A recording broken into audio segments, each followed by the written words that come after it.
दोस्तों, मैं आज आपको शुक्रवार संतोषी माता की व्रत कथा सुनाऊंगा। कृपया उसे श्रद्धा और भाव से सुने।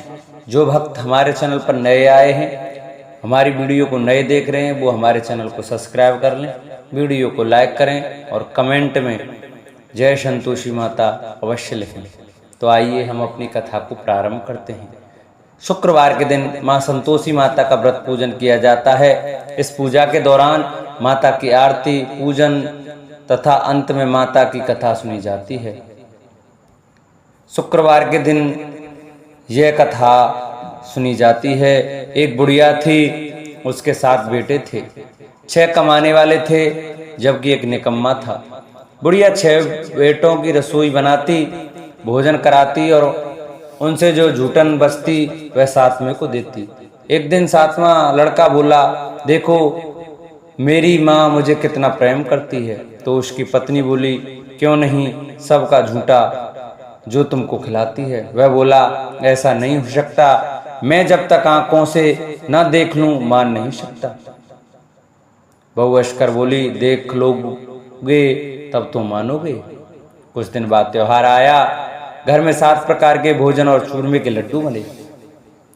जब जांचने को सिर दुखने का बहाना कर पतला वस्त्र सिर पर ओढ़े रसोई घर में सो गया, वह कपड़े में से सब देखता रहा। 6 भाई भोजन करने आए। उसने देखा माँ ने उनके लिए सुंदर आसन बिछा, नाना प्रकार की रसोई परोसी और आग्रह करके उन्हें जमाया। वह देखता रहा। 6 भोजन करके उठे तब माँ ने उनकी झूठी थालियों में से लड्डुओं के टुकड़े उठाकर एक लड्डू बनाया। झूठन साफ कर बुढ़िया माँ ने उसे पुकारा, बेटा 6 भाई भोजन कर गए, अब तू ही बाकी है, उठ तू कब खाएगा। वह कहने लगा, माँ मुझे भोजन नहीं करना, मैं अब परदेश जा रहा हूँ। माँ ने कहा, कल जाता है तो आज चला जा। वह बोला, हाँ आज ही जा रहा हूँ। यह कहकर वह घर से निकल गया। साथ में बेटे परदेश जाने की तैयारी करता है और चलते समय पत्नी की याद आ जाती है। वह गौशाला में कंडे थाप रही थी। वहां जाकर बोला, हम जावे परदेश आवेंगे कुछ काल, तुम रहियो संतोष से धर्म अपनो पाल। उसकी पत्नी बोली, जाओ पिया आनंद से, हमारो सो चटाए, राम भरोसे हम रहें, ईश्वर तुम्हें सहाय। 2 निशानी आपनी, देखूं धर्मे धीर, सुध मत हमारी विसारियो, रखियो मन गंभीर। वह बोला, मेरे पास तो कुछ नहीं है, यह अंगूठी है, सो ले और अपनी कुछ निशानी दे दे। वह बोली, मेरे पास क्या है, यह गोबर भरा हाथ है। यह कहकर उसकी पीठ पर गोबर के हाथ की थाप मार दी। वह चला गया। चलते चलते दूर देश पहुंचा। वहां एक साहूकार की दुकान थी। वहां जाकर कहने लगा, भाई मुझे नौकरी पर रख लो। साहूकार को जरूरत थी, बोला रह जा। लड़के ने पूछा, तनख्वाह क्या दोगे। साहूकार ने कहा, काम देख कर दाम मिलेंगे। साहूकार की नौकरी मिली। वह सुबह 7 बजे से 10 बजे तक नौकरी बजाने लगा। कुछ दिनों में दुकान का सारा लेन देन, हिसाब किताब, ग्राहकों को माल बेचना, सारा काम करने लगा। साहूकार के 7-8 नौकर करते हुए सब चक्कर खाने लगे। यह तो बहुत होशियार बन गया। सेठ ने भी काम देखा और 3 महीने में ही उसे आधे मुनाफे का हिस्सेदार बना लिया। वह कुछ वर्ष में ही नामी सेठ बन गया और मालिक सारा कारोबार उस पर छोड़कर चला गया। इधर उसकी पत्नी को सास ससुर दुख देने लगे। सारी गृहस्थी का काम करा के उसे लकड़ी लेने जंगल में भेजते।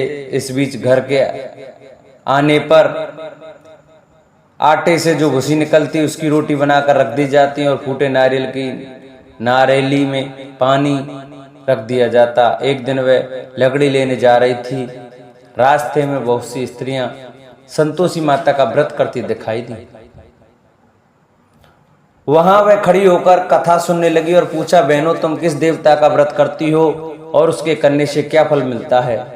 यदि तुम इस व्रत का विधान मुझे समझा कर कहोगी तो मैं तुम्हारा बड़ा एहसान मानूंगी। तब उनमें से एक स्त्री बोली, सुनो, यह संतोषी माता का व्रत है। इसके करने से निर्धनता, दरिद्रता का नाश होता है और जो कुछ मन में कामना हो सब संतोषी माता की कृपा से पूरी होती है। तब उसने उससे व्रत की विधि पूछी। संतोषी माता की व्रत विधि उन्होंने बताई। वह भक्तन बोली, सवा आने का गुड़ चना लेना, इच्छा हो तो 5.25 आने का लेना या 1.25 रुपया का भी सहूलियत के अनुसार लाना। बिना परेशानी और श्रद्धा व प्रेम से जितना भी बन पड़े सवाया लेना। प्रत्येक शुक्रवार को निराहार रहकर कथा सुनना, इसके बीच क्रम टूटे नहीं, लगातार नियम पालन करना। सुनने वाला कोई न मिले तो घी का दीपक जला उसके आगे या जल के पात्र को सामने रखकर कथा कहना। जब कार्य सिद्ध ना हो नियम का पालन करना और कार्य सिद्ध हो जाने पर व्रत का उद्यापन करना। 3 मास में माता फल पूरा करती हैं। यदि किसी के ग्रह खोटे भी हों तो भी माता वर्ष भर में कार्य सिद्ध करती हैं। फल सिद्ध होने पर उद्यापन करना चाहिए, बीच में नहीं। उद्यापन में अड़ाई, सेर आटे का खाजा तथा इसी परिणाम से खीर तथा चने का साग करना। 8 लड़कों को भोजन कराना। जहां तक मिले जेठ देवर भाई बंधु के हों, न मिले तो रिश्तेदारों और पास पड़ोसियों को बुलाना, उन्हें भोजन करा, यथाशक्ति दक्षिणा दे, माता का नियम पूरा करना। उस दिन घर में खटाई न खाना। यह सुन बुढ़िया कि वह वहां से चल दी। व्रत का प्रण करना और माता संतोषी का दर्शन देना। रास्ते में लकड़ी के बोझ को बेच दिया और उसने पैसों से गुड़ चना ले माता के व्रत की तैयारी कर आगे चली और सामने मंदिर देखकर पूछने लगी, यह किसका मंदिर है? सब कहने लगे, संतोषी माता का मंदिर है। यह सुनकर माता के मंदिर में जाकर चरणों में लौटने लगी। दीन हो विनती करने लगी, माता मैं निपट ज्ञानी हूँ, व्रत के कुछ भी नियम नहीं जानती, मैं दुखी हूँ। हे माता जगत जननी, मेरा दुख दूर कर, मैं तेरी शरण में हूँ। माता को दया आई। एक शुक्रवार बीता कि दूसरे शुक्रवार को उसके पति का पत्र आया। तीसरे शुक्रवार को उसका भेजा हुआ पैसा आ पहुंचा। यह देख जेठ जेठानी मुंह सिकोड़ने लगे। लड़के ताने देने लगे। काकी के पास पत्र आने लगे, रुपया आने लगा। अब तो काकी की खातिरी बढ़ेगी। बेचारी सरलता से कहती, भैया कागज आवे रुपया आवे, हम सब के लिए अच्छा है। ऐसा कहकर आंखों में आंसू भरकर संतोषी माता के मंदिर में मातेश्वरी के चरणों में गिरकर रोने लगी। माँ मैंने तुमसे पैसा कब मांगा है? मुझे पैसे से क्या काम है? मुझे तो अपने सुहाग से काम है। मैं तो अपने स्वामी के दर्शन मांगती हूँ। तब माता ने प्रसन्न होकर कहा, जा बेटी तेरा स्वामी आएगा। यह सुनकर खुशी से बावली होकर घर में जा काम करने लगी। अब संतोषी माँ विचार करने लगी, इस भोली पुत्री को मैंने कह तो दिया कि तेरा पति आवेगा, लेकिन कैसे? वह तो इसे स्वप्न में भी याद नहीं करता। उसे याद दिलाने को मुझे ही जाना पड़ेगा। इस तरह माताजी उस बुढ़िया के बेटे के पास जा स्वप्न में प्रकट हो कहने लगी, साहूकार के बेटे सो रहा है या जागता है? वह कहने लगा, माता सोता भी नहीं जागता भी नहीं हूँ, कहो क्या आज्ञा है? माँ कहने लगी, तेरे घर बार कुछ है कि नहीं? वह बोला, मेरे पास सब कुछ है, माँ बाप है, बहू है, क्या कमी है? माँ बोली, भोले पुत्र तेरी बहू घोर कष्ट उठा रही है। तेरे माँ बाप उसे परेशानी दे रहे हैं, वह तेरे लिए तरस रही है, तू उसकी सुध ले। वह बोला, हाँ माताजी यहाँ तो मालूम है, परंतु जाऊं तो कैसे? परदेश की बात है, लेन देन का कोई हिसाब नहीं है, कोई जाने का रास्ता नहीं आता, कैसे चले जाऊं? माँ कहने लगी, मेरी बात मान, सवेरे नहा धोकर संतोषी माता का नाम ले, घी का दीपक जला, दंडवत कर, दुकान पर जा बैठ। देखते देखते सारा लेन देन चुक जाएगा, जमा का माल बिक जाएगा, सांझ होते होते धन का भारी ढेर लग जाएगा। अब बूढ़े की बात मानकर वह नहा धोकर संतोषी माता को दंडवत घी का दीपक जला दुकान पर जा बैठा। थोड़ी देर में रुपया देने वाले आने लगे, लेने वाले हिसाब लेने लगे। कोठे में भरे सामान के खरीदार नगद दाम में सौदा करने लगे। शाम तक धन का भारी ढेर लग गया। मन में माता का नाम ले चमत्कार देख प्रसन्न हो घर जाने के वास्ते गहना कपड़ा सामान खरीदने लगा। यहाँ से काम निपट तुरंत घर को रवाना हुआ। उधर उसकी पत्नी जंगल में लकड़ी लेने जाती है। लौटते वक्त माता जी के मंदिर में विश्राम करती है। वह तो उसके प्रतिदिन रुकने का जो स्थान ठहरा, धूल उड़ती देख वह माता से पूछती है, हे माता, यह धूल कैसी उड़ रही है? माता कहती है, हे पुत्री, तेरा पति आ रहा है। अब तू ऐसा कर, लकड़ियों के 3 बोझ बना ले, एक नदी के किनारे रख और दूसरा मेरे मंदिर पर और तीसरा अपने सिर पर।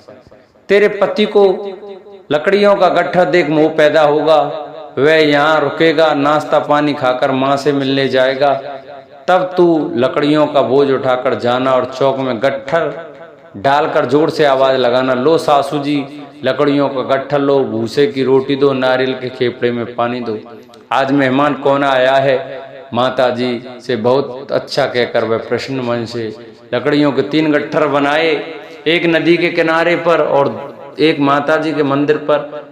इतने में मुसाफिर आ पहुंचा। सूखी लकड़ी देख उसकी इच्छा उत्पन्न हुई कि हम यहीं पर विश्राम करें और भोजन बनाकर खा पी कर गाँव जाएं। इसी तरह रुककर भोजन बना, विश्राम करके गांव को गया, सबसे प्रेम से मिला। उसी समय सिर पर लकड़ी का गट्ठर लिए वह उतावली सी आती है। लकड़ियों का भारी बोझ आंगन में डालकर जोर से 3 आवाज देती है, लो सासू जी, लकड़ियों का गट्ठर लो, भूसे की रोटी दो, आज कौन मेहमान आया है?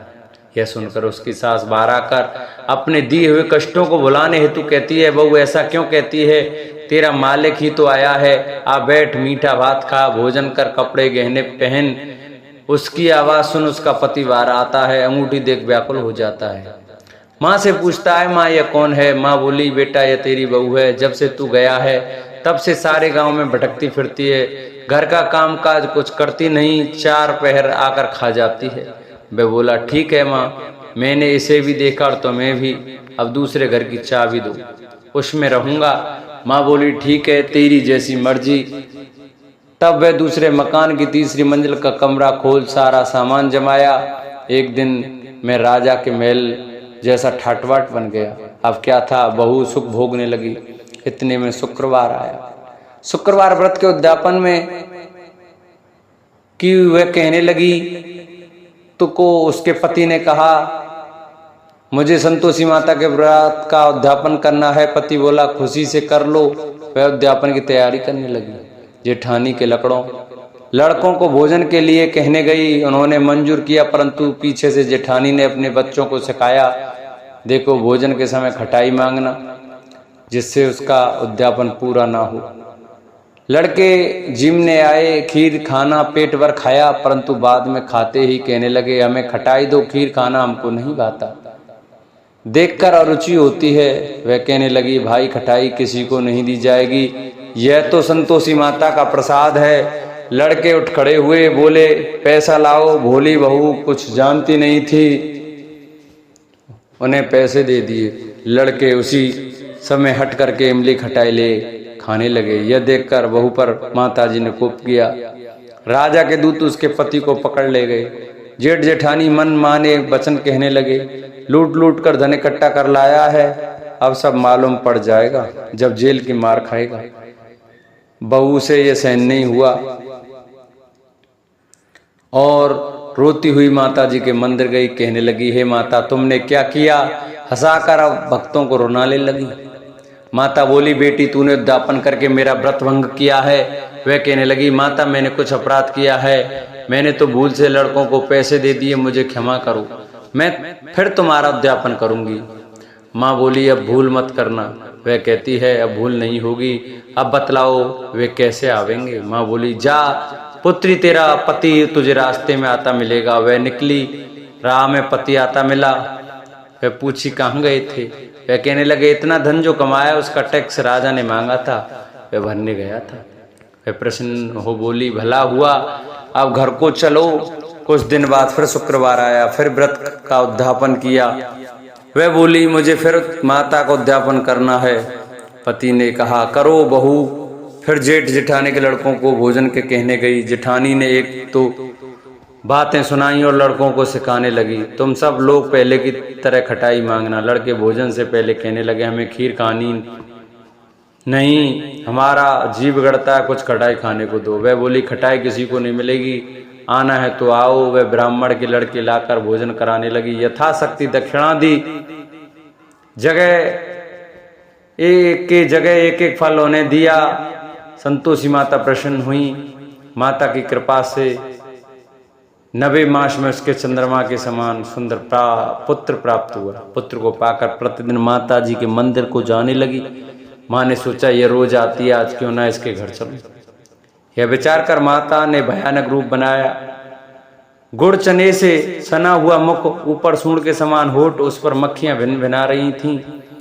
दहली पर पैर रखते हुए उसकी सास चिल्लाई, देखो रे कोई चुड़ैल डाकिन चली आ रही है, लड़को इसे भगाओ नहीं तो किसी को खा जाएगी। लड़के भागने लगे, चिल्लाकर खिड़की बंद करने लगे। बहू रोशनदान से देख रही थी, प्रसन्नता से पगली बन चिल्लाने लगी, आज मेरी माता जी मेरे घर आई हैं। वह बच्चे को दूध पीने से हटाती है, इतने में सास का क्रोध फट पड़ा। वह बोली, क्या उतावली हुई है, बच्चे को पटक दिया। इतने में माँ के प्रताप से लड़के ही लड़के नजर आने लगे। वह बोली, माँ मैं जिसका व्रत करती हूँ यह संतोषी माता है। सब ने माता के चरण पकड़ लिए और विनती कर कहने लगे, हे माता हम मूर्ख हैं, अज्ञानी हैं, तुम्हारे व्रत की विधि हम नहीं जानते, व्रत भंग कर हमने बड़ा अपराध किया है।